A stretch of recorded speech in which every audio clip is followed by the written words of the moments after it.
नमस्कार, मी सावली उंबरेकर. मराठी बाजारपेठच्या गप्पा टप्पा या पॉडकास्ट चॅनलमध्ये आपलं सगळ्यांचं स्वागत. दिवाळीचा माहोल आहे, छान, सगळे आता सुट्ट्या लागल्या आहेत, सगळे आता भेटणार आहेत. तर तुम्हाला असं वाटत असेल की मी पण आज ज्या गप्पा टप्पा करणार आहे त्या दिवाळी रिलेटेड आहे. थोड्याफार प्रमाणात आहे तसं, पण पूर्णतः तसं नाही आहे. मी त्याच्या आधी तुम्हाला एक प्रश्न विचारेन की दिवाळी यायला लागली म्हणल्यावर किती लोकांनी घरं आवरायला घेतली आणि आता जे काही वर्षभर साठवलेलं आहे ते सगळं आता आपण काढूयात आणि मग काढल्यावर तो मोठा ढिगारा बघून असं वाटतं की अरे हे आता डोनेट करूयात. आणि किती लोक NGOs पर्यंत पोचली, डोनेशन कॅम्प्समध्ये गेली आणि आपले असलेले कपडे, चांगल्या वस्तू, पुस्तकं या सगळ्या गोष्टी आपण देऊन टाकल्या. त्याच्याने आपल्याला एक समाधान मिळालं, नक्की मिळालं, मीही हे केलं आहे. पण ते समाधान खरं आहे का आणि त्या आपण दिलेल्या गोष्टी या त्या लोकांपर्यंत पोचल्या आहेत का, हा विचार कोणाला कधी आला का? तर अशा गोष्टींबद्दल आणि या सगळ्या एकूण परिस्थितीबद्दल बोलताना आम्ही असं ठरवलं की या टॉपिकवर आपण डिस्कशन केलं पाहिजे. सो आपल्याबरोबर आज गप्पा टप्पांमध्ये आहेत डॉक्टर सोनम कापसे. नमस्कार. या कॅन्सर जेनेटिक स्पेशालिस्ट आहेत बाय प्रोफेशन. पण आत्ता आपण कॅन्सर रिलेटेड बोलणार नाही आहोत, आम्ही आमच्या मागच्या गप्पा टप्पांच्या विषयी ते बोललेलो आहोत. आज आपण स्पेसिफिकली मी आत्ता बोलले या गोष्टींबद्दल बोलणार आहोत आणि त्या सगळ्यामध्ये ऑफिशियली आणि ऑथेंटिकली बोलण्यासाठी मी आज मॅडमना इथे आणलेलं आहे, कारण त्यांनी याच्यात खूप काम केलं आहे. सो आपण सर्वप्रथम तुमचं स्वागत आणि तुम्हीच सांगा, तर तुमच्याच तोंडून आम्हाला ऐकायचं आहे सगळं. आय थिंक आपण कधीही म्हणजे रोजच्या जीवनात भरपूर व्यक्तींना भेटतो जे आपल्या बरोबरीने किंवा द काइंड ऑफ फॅसिलिटीज आपण एक्सपिरियन्स करतो ते करू नाही शकत आणि कुठेतरी आपल्याला एक गिल्ट किंवा एक असा विचार येतो की अरे मी काहीतरी करायला पाहिजे.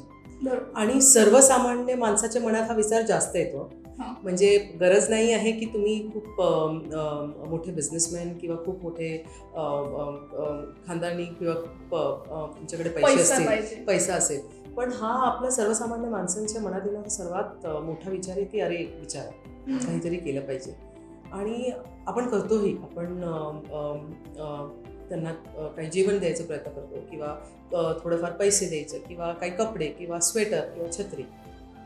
पण आपण हा विचार कधीच नाही करत की आपण ह्या वेगळ्या वेगळ्या ॲक्ट्समधून फक्त डिपेंडन्सी वाढवतो आहोत. म्हणजे त्यांना असं वाटतं की ठीक आहे, आता आपण थोडीशी भीक मागितली किंवा आपण त्यांच्यासमोर जाऊन काही विचारलं, मागितलं, तर ते आपल्याला नाही म्हणू शकणार नाही. आणि that process becomes a habit and that habit leads to even more dependency. So it's a vicious circle. आपण हा विचार करतो की अरे आपल्याला याला मदत करायची आहे, पण एका वेळानंतर आपल्यालाच कंटाळा येतो की अरे किती मदत करायची आणि यांचे एक्सपेक्टेशन्स वाढतच चालले आहेत. मी आज हे दिलं आहे, उद्या ते मागतायत, परवा ते मागतायत. At the end of the day every common man has his limitation. म्हणजे त्यांचे पण आपला पण विचार होतो की अरे हे खूप अति झालं आहे. पण चूक आपली आहे, सुरुवात आपण केली आहे. आणि I feel when it comes to donation or it comes to giving out your clothes or books, ह्या गोष्टींमधून आपल्याला माहीत नाही की एंड आउटकम काय असणार आहे. आणि I feel Wien ever you doing any act, whether it's a act of kindness, तुम्हाला आउटकम माहिती पाहिजे की त्यातून काय होणार. दिवाळीमध्ये आपण खूप कपडे काढतो, आपण घर साफसफाई करायला काढतो आणि आपल्याकडे खूप सामान निघतं. वी ऑलवेज फील की आपण कोणत्या तरी NGOला किंवा कोणत्या तरी संस्थेला हे डोनेट करावं. पण कोणत्याही NGOs किंवा कोणत्याही ऑर्गनायझेशन्समध्ये युजली कसं होतं की जे डोनेट केलं आहे कमी संख्येमध्ये जर तिथे मुलं मुली किंवा वृद्ध असतील तर तेव्हा त्याच्यामध्ये सेग्रिगेशन होतं. पण जेव्हा लार्ज नंबर्समध्ये खूप मोठ्या प्रमाणात suppose for floods or any other activity जेव्हा इथून खूप सामान जातं तेव्हा ते सेग्रिगेट होत जातं. Segregate in the sense, segregate म्हणजे कसं आहे की आपण नेहमी विचार करतो की एकदमच काही फुटलेली किंवा खूप फाटलेले कपडे असं पाठवायचं नाही. आपण प्रयत्न करतो की आपण आपल्याकडून जर करतोच आहे काम तर काहीतरी चांगलं करावं. आणि आपल्या याच्यातून पण तिथे जाता ते सेग्रिगेट होतात. म्हणजे ते खूप चांगले कपडे असतात, ते री मार्केटमध्ये येतात आणि मग तिथपर्यंत पोचतात. त्यामुळे आपण पैसेही जे देतो आपल्याला त्याचं आउटकम खरंच कधी माहीत नसतं. म्हणजे तिथपर्यंत गेलं आहे किंवा एका पर्टिक्युलर माणसाला किंवा एका घराला किंवा एका फॅमिलीला त्याची मदत झाली आहे. तर I feel it's a process that you have to practice on a daily basis. रोज काय काय काय चांगलं करता येईल तुम्हाला किंवा कोणाच्या आयुष्यात बदल करण्यासाठी रोज तुम्ही काय करू शकतात, याच्यावर आपला भर पाहिजे. आणि त्यासाठी तुम्हाला कोणत्या संस्थेकडे जायचं आहे किंवा एखादा अपंग माणूस शोधायचा आहे किंवा एखादं मार्जिनलाइज कम्युनिटीमधून कोणाला शोधायचं असं काहीच नाही. We have people who need help, support and act of kindness on a everyday basis. आपल्या आजूबाजूला अशी खूप लोकं आहेत आणि त्यांना त्यांची परिस्थिती म्हणावी किंवा त्यांचे लिमिटेशन्स म्हणावे, त्या कारणावर कधी ना कधी मदत लागतेच. So we have to identify one life and change one life. That's how it should be. पण म्हणजे हे बरोबर आहे, पण जसं तुम्ही म्हणलात की जर समज मी आता ठरवलं की माझ्या पेरिफेरीमध्ये एक अशी व्यक्ती आहे की मला असं वाटतंय की तिला मदतीची गरज आहे, मी तिला मदत केली तर तिच्या एक्सपेक्टेशन्स वाढणारच आहे. बरोबर आहे. मदत हा खूप जनरलाइज्ड आणि खूप हेवी टर्म होऊन जातो. आणि मदतीपेक्षा आय थिंक कोणत्याही माणसाच्या आयुष्यात 2 माइलस्टोन असतात, एज्युकेशन आणि एम्प्लॉयमेंट. सो आय फील मदत ही ह्या 2 माइलस्टोन्सवर फोकस करूनच केली पाहिजे. एक तर त्यांच्या शिक्षणात तुम्ही हातभार लावा किंवा त्यांच्या नोकरी आणि रोजगारासाठी तुम्ही हातभार लावा. त्याच्या पलीकडे केलेली कोणतीही मदत ही मदत नसून आपलं गिल्ट असतं जे आपण सॅटिस्फाय करायचा प्रयत्न करत असतो. सो तुम्ही या लाईनमध्ये किंवा सोशल वर्क केव्हापासून करायला लागलात आणि का करायला लागलात? म्हणजे तुमच्या घरी मी अजून एक इंटरप्ट करते की आपण या सगळ्या गोष्टींबरोबरच अजून एका गोष्टीवर फोकस करणार होते गप्पा टप्पांमध्ये, ते म्हणजे अपंग व्यक्ती. आणि त्याच्याबद्दल मॅमचं खूप काम आहे आणि आपण बोलूच त्याबद्दल. पण घरात कोणी अपंग व्यक्ती होती का, आहे का, आणि म्हणून तुम्ही या लाईनमध्ये घुसलात किंवा असं वाटलं की नाही आता मी माझ्या घरात हे आहेत म्हणून मी आता या कम्युनिटीसाठी काम करेन? आय थिंक सोशल वर्क हे आपल्या भारतात खूप जास्त ग्लोरिफाईड आहे. I call it social responsibility. आणि ती रिस्पॉन्सिबिलिटी सगळ्यांचीच आहे. कोणत्या एका ऑर्गनायझेशनची नाही किंवा कोणत्या एका कंपनीची नाही. ही रिस्पॉन्सिबिलिटी सगळ्यांची आहे. आपल्या सोसायटीमध्ये जर आपण वी आर सोशल बीइंग्स आणि आपल्या सोसायटीमध्ये जर आपण वावरतो आहोत तर आपल्या आजूबाजू काय काम केलं पाहिजे आणि कोणी दुसरं करेल किंवा दुसऱ्यांनी केल्यावर आपण बघू, हा माइंडसेट नसताना तुमच्या कॅपॅसिटीमध्ये तुम्ही किती काम करू शकतात याच्याकडे फोकस पाहिजे. आणि माझ्या घरात किंवा माझ्या फ्रेंड सर्कल्समध्ये किंवा माझ्या कनेक्टमध्ये कधीच दिव्यांग व्यक्ती आलेली नाही आहेत. आणि त्यांच्यासाठी काम करायचं किंवा त्यांच्यावर फोकस किंवा रिलेटेड काही कंपनी काढायची असं पण माझ्या डोक्यात कधीच विचार नाही आला. I am a human behaviour expert. आणि बिहेवियरल ट्रेट्स म्हणजे आपला बिहेवियर, आपला स्वभाव, त्याच्यानंतर फिजिकल ट्रेट्स आणि इमोशनल वेलबिंग याच्यावर माझं एक्सपर्टीज आहे. तर स्वभाव एक खूप कॉम्प्लिकेटेड गोष्ट आहे. जसं आपण लहानाचे मोठे होत जातो तसं तसा स्वभाव बदलत जातो. आपल्या आवडीनिवडी बदलतात आणि जशी आवडीनिवडी येतात तसं डिस्क्रिमिनेशन येतं. We start discriminating. हा नको, हे नको, हे नसलं पाहिजे. And when we are kids हे तेवढंच अनकॉम्प्लिकेटेड असतं. म्हणजे शाळेत असताना तुम्हाला कधीच माहीत नाही की हिंदू, मुस्लिम, सिख, इसाई काय आहे. आणि we celebrate all festivals, we are all together. मग ते पुढे जाऊन प्रॅक्टिस का नाही होत? आणि कारण ओपिनियन्स येतात. एक्झॅक्टली. पण I feel the whole ecosystem should support this thought process. फक्त सामान्य माणसाने तो थॉट प्रोसेस असून नाही, त्याच्या आजूबाजूची इकोसिस्टम तशी पाहिजे. It's your offices, it's your government, it's your entire ecosystem that should think that equality should be more widely practised in just spoken about. आणि आपण जेव्हा दिव्यांग व्यक्तींबद्दल पण बोलतो तेव्हा we talk about doing something good for them. आपल्याला खूप कौतुक वाटतं की कोणी त्यांच्यासाठी काम करतं आहे. पण ॲक्च्युअल सोशल एम्पॉवरमेंट म्हणजे इंडिव्हिज्युअल डिसेबल्ड एम्पॉवरमेंट होतं आहे, आपल्याला खूप बरं वाटतं. पण सोशल एम्पॉवरमेंट अजूनही खूप लॅकिंग आहे. जसे ते सोसायटीत येतात त्यांचं ॲक्सेप्टन्स, अवेअरनेस इतकं लो आहे की there is a lot of work that needs to be done. आणि ह्याच दृष्टिकोनातून आणि हाच विचार मनात ठेवून मी डिसाईड केलं की मी एक सोशल एंटरप्राईज असा बिझनेस ओपन करेन जिथे वेगळे वेगळे वल्नरेबल कम्युनिटीजला व्हिजिबिलिटी मिळेल, not at the back end. म्हणजे तुम्हाला दिव्यांग व्यक्ती काम करताना दिसतील हाऊसकीपिंगमध्ये, मागे काही काम करताना, but how to place in front of the society, सर्वसामान्य लोकांसमोर त्यांना कसं आणायचं आणि त्यांना हा अवेअरनेस कसा जनरेट करायचा, how to get that social awareness की अरे हे पण काम करू शकतो, अरे आणि खूपच सुंदर काम करतात. त्याच्यातून ही आयडिया ऑफ टेरेसीन जनरेटेड.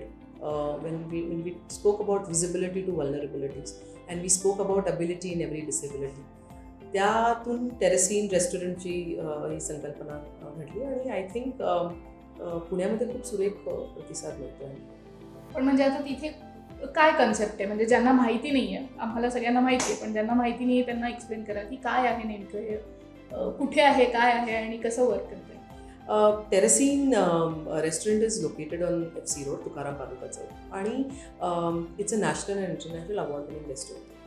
गेल्या 1.5 वर्षात आम्हाला all over the globe awards मिळाले आहेत आणि it's a dignified platform for 14 different disabled communities. म्हणजे आमच्याकडे Down syndrome, hearing impaired, visually impaired, cerebral palsy, locomotive disabilities, developmental disabilities, learning disabilities इत्यादीसारखे वेगवेगळे डिसेबिलिटीज एकाच प्लॅटफॉर्मवर काम करत आहेत.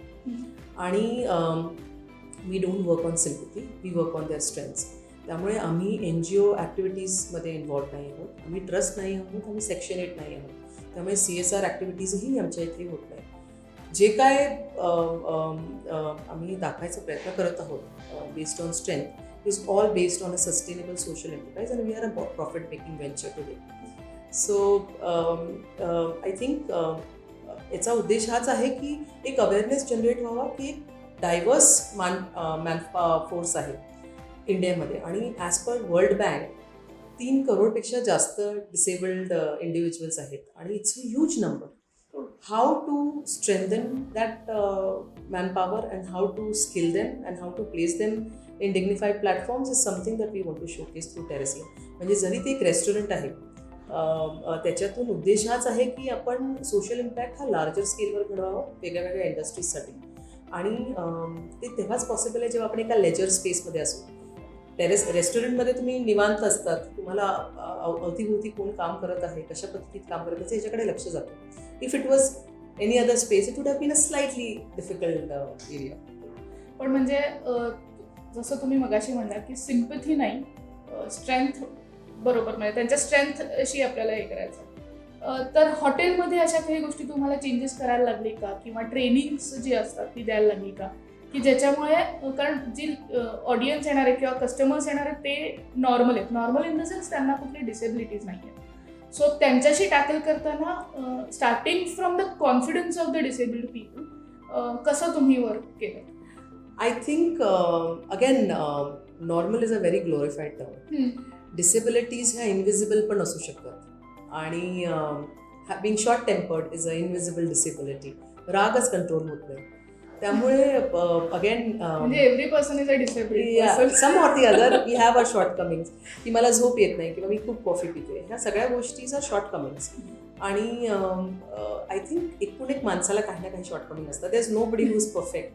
आणि ह्याच म्हणजे ह्या थॉट प्रोसेसनेच आम्ही त्यांचा ट्रेनिंग प्रोग्राम डिवाईज केला होता. Training programme is scientifically based because I am a doctor and a human behaviour expert. सगळे programmes as per a disability tailor made आहेत. म्हणजे व्हिज्युअली इम्पेअर्डचं ट्रेनिंग प्रोग्राम वेगळा आहे, हिअरिंग इम्पेअर्ड डेफ कम्युनिटीचा ट्रेनिंग प्रोग्राम वेगळा आहे, सेरेब्रल पाल्सीचा वेगळा आहे, डाऊन सिंड्रोमचा वेगळा आहे. आणि त्यांना कंड्युसिव्ह वाटेल किंवा त्यांना जे काम करायला आवडेल त्या कामाकडे आम्ही जास्त भर देतो. सिमिलरली जेव्हा आम्ही त्यांना ट्रेनिंग्स किंवा स्किल डेव्हलपमेंट करत असतो तेव्हा आम्ही पहिले एम्प्लॉयमेंटकडे फोकस करतो आणि सायमल्टेनियसली स्किल डेव्हलप किंवा ट्रेनिंग होत राहते. युजली कसं असतं की आपण स्किल डेव्हलपमेंट सेंटर्समध्ये सर्टिफिकेट्स घ्यावं लागतात, ट्रेनिंग घ्यावं लागतं, तुम्हाला पैसे द्यावं लागतात आणि त्यानंतर तुम्हाला नोकरी मिळणार की नाही हा सर्वात मोठा क्वेश्चन मार्क आहे. आणि if you check the numbers again, I am a very number specific person, पण if you check the numbers again, the unemployment rate in India makes us in the top 5 because of the population. आणि म्हणून माझं असं म्हणणं आहे की फक्त skill development is not a way out. It should happen simultaneously on field while practically working. आणि ह्या सगळ्या गोष्टी लक्षात ठेवून आम्ही त्यांच्या बिहेवियर ॲस्पेक्ट्सवर बेस्ड सायंटिफिक ट्रेनिंग प्रोग्राम्स केले आहेत आणि आत्ता माझेच डिसेबल्ड मुलं हे मास्टर ट्रेनर्स होणार आहेत आणि पुढच्या नेक्स्ट Wow. जनरेशनला ट्रेनिंग सुरू केली आहे त्यांना. So it's a whole ecosystem ज्याच्यामध्ये हेरार्की आहे. जसं आपल्याला एका पोझिशनवरून दुसऱ्या पोझिशनवर जायचं आहे, त्याच्यानंतर ट्रेनिंग फॅसिलिटीज अशा पद्धतीत आहे की पहिले ते तुम्हाला सिक्युरिटी देतात, तुम्हाला पेमेंट सुरू होतं आणि त्यानंतर बाकीच्या सर्व गोष्टी सायमल्टेनियसली आपला उत्साह वाढतो, काम करायची इच्छा वाढते, उत्साह वाढतो. आणि कसं झालं आहे वल्नरेबल कम्युनिटीजमध्ये over the past years exploitation इतकं जास्त आहे की तू दिव्यांग आहे तुला कमी पैसे मिळतील, जेव्हा की ते तेवढेच 8 तासांचं काम करत आहे आणि plus there is no options, हाऊसकीपिंगच करावं लागणार किंवा हेच. सो ते इतकं जर तर आहे की त्याच्यातून त्यांना असं वाटतं की अरे हे पण तसंच असणार. माझ्यासाठी हे नाहीच. Exactly. So changing that whole mindset took us a lot of time आणि आम्ही काउन्सिलिंग ही पहिले आईवडिलांपासून सुरू केली. माझा पुढचा प्रश्न तोच होता की फॅमिलीज कशा घेतात आणि त्यांना एक सेन्स ऑफ आपण म्हणू की रिलीफ मिळत असेल खूप. कारण कुठलंही मूल जन्माला आलं की आईवडिलांच्या डोक्यात असतं की हे सेटल कसं होणार, 20-25 वर्षांनी हे सेटल कसं होणार. आणि जर त्या फॅमिलीमध्ये असं कुठलं डिसेबल्ड मूल असेल तर त्यांच्या डोक्यात तर ते डबल चिंता असते की आता आमच्या नंतर याचं काय. सो त्या सगळ्या फॅमिलीजचं कसं तुमच्याबरोबर बॉन्डिंग आहे किंवा फॅमिलीजचा काही फीडबॅक्स तुमच्यापर्यंत कसे येतात? ॲक्च्युली आईवडील म्हणजे स्पेशली आई जेव्हा मुलाला सर्दी झाली किंवा ताप जरी आला तरी आपण 2 दिवस झोपणार नाही. आणि त्यात एक डिसेबल्ड मुलगा आहे तर आपल्याला एक कॉन्स्टंट फिअर एन्झायटी असते की अरे बापरे कसं होणार. आणि त्यात सोसायटल आणि फॅमिलियल टॅबूज इतके जास्त आहेत, म्हणजे फॅमिलीतले माणसं सपोर्ट नाही करत, सोसायटी तरी जाऊ नेक्स्ट लेवल. तर त्या सगळ्या ह्याच्यातून बाहेर पडायला आय थिंक त्यांची काउन्सिलिंग खूप गरजेची आहे आईवडिलांची. कारण की त्यांना नेहमी असं वाटत असतं की आपल्या मुलावर काहीतरी त्रास होईल किंवा अत्याचार होईल किंवा काहीतरी प्रॉब्लेम्स येतील. So making them giving them the confidence की एक नवीन विचाराने आणि एक नवीन पद्धतीत पण काम होऊ शकतं.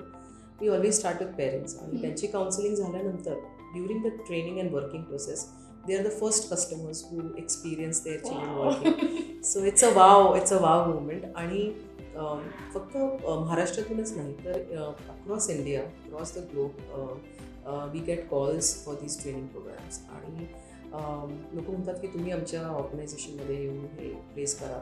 तर it has generated that impact. आणि त्यातून जास्त वाव हे आहे की माझ्या मुलांना वेगळ्या वेगळ्या कंपनीज इंडस्ट्रीजमध्ये जायला मिळतं जिथे they could never imagine that they would go as master trainers. त्यामुळे आईवडिलांचं कॉन्फिडन्स मिळवणं हे सर्वात महत्त्वाचं आहे. त्यानंतर that's it always starts with the parents आणि त्यानंतर मग पुढचे पाऊल त्या पद्धतीत आम्ही टाकत जातो.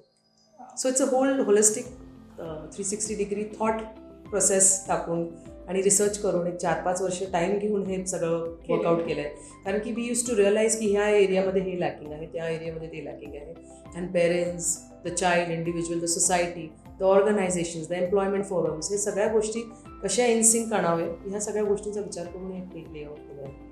पण आता तुम्ही बाहेर म्हणजे भारताच्या बाहेर सुद्धा काम करता आणि भारतात करता, तर तुम्हाला काय वाटतं की भारतात दिव्यांग लोकांसाठी डे टू डे लाईफमध्ये किती अडचणी आहेत म्हणजे आणि भारताबाहेर किती आहेत? म्हणजे कम्पॅरिझन करायला गेलं तर अजून किती भारताने या सगळ्या गोष्टींकडे अजून लक्ष दिलं पाहिजे?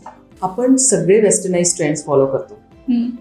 त्यांचा पिझ्झा बर्गर आपण खूप सुरेख पद्धतीत अडॅप्ट केलेला आहे. पण when it comes to the society आपण definitely we are a developing country आणि but we are we have a strength of very high intellectual people across the country. पण तरीही डिसेबिलिटीवर NGOs किंवा ट्रस्ट थ्रू सोडलं तर ॲज अन इंडिव्हिज्युअल काम करणारे लोक खूप क्वचित आहे. आणि त्यातल्या त्या इंडिव्हिज्युअल ज्याच्या फॅमिलीत कोणी डिसेबल्ड नाही आहे किंवा त्यांचा डिसेबिलिटीशी काही कनेक्ट नसेल किंवा ते स्वतः डिसेबल्ड नाही आहे, अशी माणसं सोडले जे युजली NGOs ट्रस्ट आणि त्याचा प्लॅटफॉर्म्स घेतात, तसे लोक खूपच कमी आहे. म्हणजे in such a huge population individuals like you and me are relatively low. But to portray की असं होऊ शकतं किंवा करता येऊ शकतं is something that was always the idea. When you talk about US, UK और एनी अदर प्लेसेस, तिथे ॲक्सेसिबिलिटी नेक्स्ट लेवल आहे. आपल्या इथे भारतामध्ये ॲक्सेसिबिलिटी म्हणजे रॅम्प बांधला की ॲक्सेसिबिलिटी होतं, which is I think the whole universal डिझाईनचा जो ॲस्पेक्ट आहे आर्किटेक्चरमध्ये किंवा कुठे, त्याच्यामध्ये पण खूप बदलाव आणला पाहिजे. ते पण 40-50 वर्ष जुनंच आपण आजही वापरलं जात आहे. लिटरेचर जर तुम्ही गुगलवर हे केलं युनिव्हर्सल डिझाईनवर की ॲक्सेसिबल डिझाईन कशी केली पाहिजे, तर अजूनही 30-40 वर्ष जुन्याच हे येत आहेत, लिटरेचर येत आहे, स्ट्रक्चर्स येत आहेत. I think it's high time that a fresh perspective needs to be brought on the table. आणि ॲक्सेसिबिलिटी खूप महाग किंवा खूप एक्सपेन्सिव्ह असेल असं काही नाही आहे. खूप सोप्या पद्धतीत. येस, आता आपण ब्रेलचे फुटपाथ बघितले आहे FC रोडवर, की काही टाईल्स डिफरंटली प्लेस्ड आहेत आणि that's the biggest inclusive street. तर ह्या छोट्या छोट्या गोष्टी करतानाच आपण आपल्या स्ट्रक्चरमध्येही, म्हणजे तुमचं घर असेल किंवा ऑफिस असेल किंवा रेस्टॉरंट असेल, तिथेही तुम्ही छोटे छोटे चेंजेस करू शकतात. आता for a restaurant like us Braille styles layout करणं इम्पॉसिबल आहे, कारण की ते खूप जास्त स्ट्रक्चरल याच्यामध्ये जातं डिझाईनमध्ये. आणि structural design is like breaking and building, rebuilding. तर फॉर अन कंपनी लाईक आज इट वॉज नॉट पॉसिबल. तर we opted for a easier solution. आम्ही काय केलं, आपण जे काळ्या वेल्वेटच्या टिकल्या लावतो, काळ्या किंवा लाल, त्याला एक स्मूथ टेक्स्चर असतं आणि आम्ही ते टेबल्सवर ते टेक्स्चर्स किंवा पिलर्सवर ते टेक्स्चर्स टिकल्याने केलेलं आहे. 2 रुपयाचं पाकिट येतं. तर whenever a visually इम्पेअर्ड candidate is moving around, पहिले तर त्यांना मेंटल मॅप दिला जातो त्या जागेचा. तो त्याच्यात आम्ही त्यांना ट्रेन करतो की जागा अशी आहे, दरवाजा इथे आहे, खिडकी इथे आहे, हा पिलर आहे, अशा पद्धतीत हा टेबल इथे प्लेस्ड आहे, ह्या टेबल्स इथे. एक मेंटल मॅप झाल्यानंतर त्यांना तरीही जर तुम्ही थोडंसं मुवमेंट केली की ते कॅन गेट डायव्हर्टेड. त्यामुळे त्यांना त्यांचं डायरेक्शन कसं गेन करायचं त्यासाठी आम्ही ठिकठिकाणी काळ्या टिकल्या लावलेल्या आहेत. So the minute the person touches those त्या टिकल्या आणि त्या ब्रेलमध्ये लिहिलेलं असलं, त्यांना कळतं की इथून स्ट्रेट जायचं आहे, इथून लेफ्ट जायचं आहे, किंवा हा टेबल नंबर 4 आहे किंवा हा टेबल नंबर 11 आहे. So I always feel that any kind of accessibility can be very very cheap. And आपण इनोव्हेशन बोलतो आहोत, आपण AI बद्दल बोलत आहोत, तर I think it's high time that we innovate or invent something that is cost effective. कारण की कोणत्याही डेव्हलपिंग नेशनसाठी तो सर्वात मूलभूत रिक्वायरमेंट आहे. You can't give a stick for a Braille candidate worth 32,000. How will the masses use it? आणि there are several hindrance, road blocks आहेत आणि वेगळ्या वेगळ्या ॲक्सेसिबिलिटीवर, बट चिपर ॲक्सेसिबिलिटीवर हे काम करता येऊ शकतं. हे पण आम्ही थ्रू टेरेसिन प्रयत्न करत आहोत लोकांपर्यंत आणण्याचा. खूपच छान. पण या सगळ्यामध्ये लोकांचा रिस्पॉन्स कसा आहे? म्हणजे कस्टमर्सचा 1.5 वर्ष झालंय आता. Yes I think me interrupt करते की लोक अजूनही सिम्पथी म्हणून बघतायत का नॉर्मलाइज बघतात? As I told you, sympathy हा आपला गिल्ट आहे, तो इनबिल्ट आहे. So we can't take out sympathy and differentiate with empathy and sympathy. We can't. जरी, आणि empathy is again a very controversial term. So I think 1.5 वर्ष झालं आहे. FC रोड एक आयकॉनिक स्ट्रीट आहे, लार्जेस्ट फुटफॉल पुण्यामधूनच नाही तर वेगळ्या वेगळ्या ठिकठिकाणून लोक तिथे शॉपिंगसाठी येतात. आणि placing Terrasinn on such an iconic street was again intentionally done. आता कोणतीही दिव्यांग व्यक्तींची संस्था ही सिटीच्या आउटस्कर्ट्सवर असते, जिथे तुमच्या बर्थडे किंवा ॲनिव्हर्सरीला तुम्ही जातात आणि आपण काहीतरी छान बनवून येतो किंवा लाडू पेढे काहीतरी घेऊन जाणार किंवा कपडे नेणार किंवा काही बुक्स नेणार, something we take, but that is specific to special days which we have. म्हणजे आपल्या वाढदिवसाला आपण ठरवतो किंवा आपल्या ॲनिव्हर्सरीला आपण ठरवतो की मला माझ्यावर खर्च नाही करायचा आहे, मला संस्थेला जायचं आहे. आणि ते वन्स इन अ वाईल होतं, because it is far from your city, far from the main hub. तर आम्ही टेरेसिन मुद्दामून FC रोडवर प्लेस केला in one of the most expensive real estate, so that people can see them on a daily basis. आणि reaction is overwhelming. म्हणजे लोकांना प्रचंड, आम्ही असं काही बोर्ड नाही लावला की इथे दिव्यांगी व्यक्ती काम करतात किंवा त्या पद्धतीत आम्ही प्रमोट पण नाही करत टेरेसिनला, because again the sympathy factor comes in widely. मला लोकांना आत आल्यावर it should feel like a normal restaurant. आम्हाला specially abled, special, differently abled, different असं काहीच करायचं नव्हतं. We wanted our restaurant, our biggest compliment is that की तुमचं restaurant is like any normal restaurant. So that नॉर्मल्सीकडे आम्हाला यायचं होतं. आणि लोकांना आत आल्यावर म्हणजे इट्स अन एक्सपिरियन्स. काही ओव्हरवेल्म्ड होतात, काही खूप जास्त हॅपी होतात, काही एक्सायटेड होतात आणि वेगळ्या वेगळ्या रिॲक्शन्स येतात. ते आमचं ऑर्गॅनिक कस्टमर बेस खूप जास्त आहे. सोशल मीडियावर आम्ही मागे आहोत अजूनही, बिकॉज आमचे responsibilities were about एम्प्लॉईंग differently abled. आम्हाला आमचे फायनान्सेस त्या पद्धतीत प्लेस करायचे होते की रेंट, या मुलांचा पगार जो ॲज पर इंडस्ट्री स्टँडर्ड्स आहेत, सगळ्या गोष्टी बरोबरीने करण्यासाठी आमचे प्रायोरिटीज वेगळ्या होत्या. पण 114 रेस्टॉरंट आहेत 3 किलोमीटरच्या रेडियसवर आणि त्या 114 रेस्टॉरंटमध्ये गेल्या 1 वर्षांपासून आम्ही टॉप रेटेड आहोत. Great. So and that too for the food. कसं होतं, कॉन्सेप्ट बघायला तुम्ही एकदा येणार, पण तुम्हाला जेवण आवडलं तर तुम्ही पुन्हा पण येणार. या so being a doctor, being a cancer genetic specialist, I wanted my honest concept with honest food. त्यामुळे कलर्स, ॲडिटिव्ह, प्रिझर्वेटिव्स, अजिनोमोटो, चायनीजमध्ये ह्या सगळ्या गोष्टी आमच्या किचनमध्ये येत नाही. आणि कस्टमर्सचा प्रतिसाद खूपच सुरेख आहे. म्हणजे I think we could sustain because of the customers and the food that we are serving. पण म्हणजे आता टोटल किती एम्प्लॉईज आहेत तुमच्या हॉटेलमध्ये? We are rehabilitating 40 families. त्याच्यामध्ये अराउंड 28 एक्स्ट्रीम डिसेबिलिटीज आहेत 100%, आणि बाकीचे जे आहेत ते अराउंड 40, 60, 70% आहे. ओके. आणि आता लोक तुमच्याकडे अप्रोच होत असतील, म्हणजे जे आता स्किल्ड आहेत, स्किल डेव्हलपमेंट प्रोग्राम सर्टिफिकेट्स वगैरे घेतलेले आहेत आणि आता एम्प्लॉयमेंटसाठी दे आर सर्चिंग, तर त्यांच्यासाठी आय गेस पुण्यामध्ये तुम्हीच असा लागता की जे असे ओपनली आणि कोर सिटीमध्ये तुम्ही एम्प्लॉयमेंट देताय, आणि which is a very positive point from their perspective also. So thanks a lot. आणि मी जाऊन आले आहे या हॉटेलमध्ये, आणि प्लीज तुम्ही सगळे पण जाऊन या. मी इथे कुठेही प्रमोशन करत नाहीये, मला जेन्युइनली आवडलंय म्हणून मी सांगतेय. आणि एक एक्सपिरियन्स घ्या, आणि आपणच या सगळ्या लोकांना खूप हाईप करून ठेवलंय आणि सिम्पथी देतो, ही फॅक्ट आहे, पण आपण सिम्पथी नाही दिली पाहिजे. They are normal people just like us, आणि किंवा वी आर ॲबनॉर्मल पीपल किंवा disabled people just like them. So त्याच्यामुळे आपण सगळे एक होत. नक्की जा, तिथे जाऊन या आणि रिव्ह्यूज आमच्या यूट्यूब चॅनलवर कमेंटमध्ये टाका, आणि बघा आवडताय का. Thanks a lot. आणि थँक्यू तुम्ही पण आता आल्याबद्दल, आणि छान वाटलं तुमच्याशी गप्पा टप्पा. मलाही खूप मजा आली, कारण की खूप आउट ऑफ द वे जाऊन क्वेश्चन्स होते. I think it was very interesting. Thank you so much for having me. Thank you.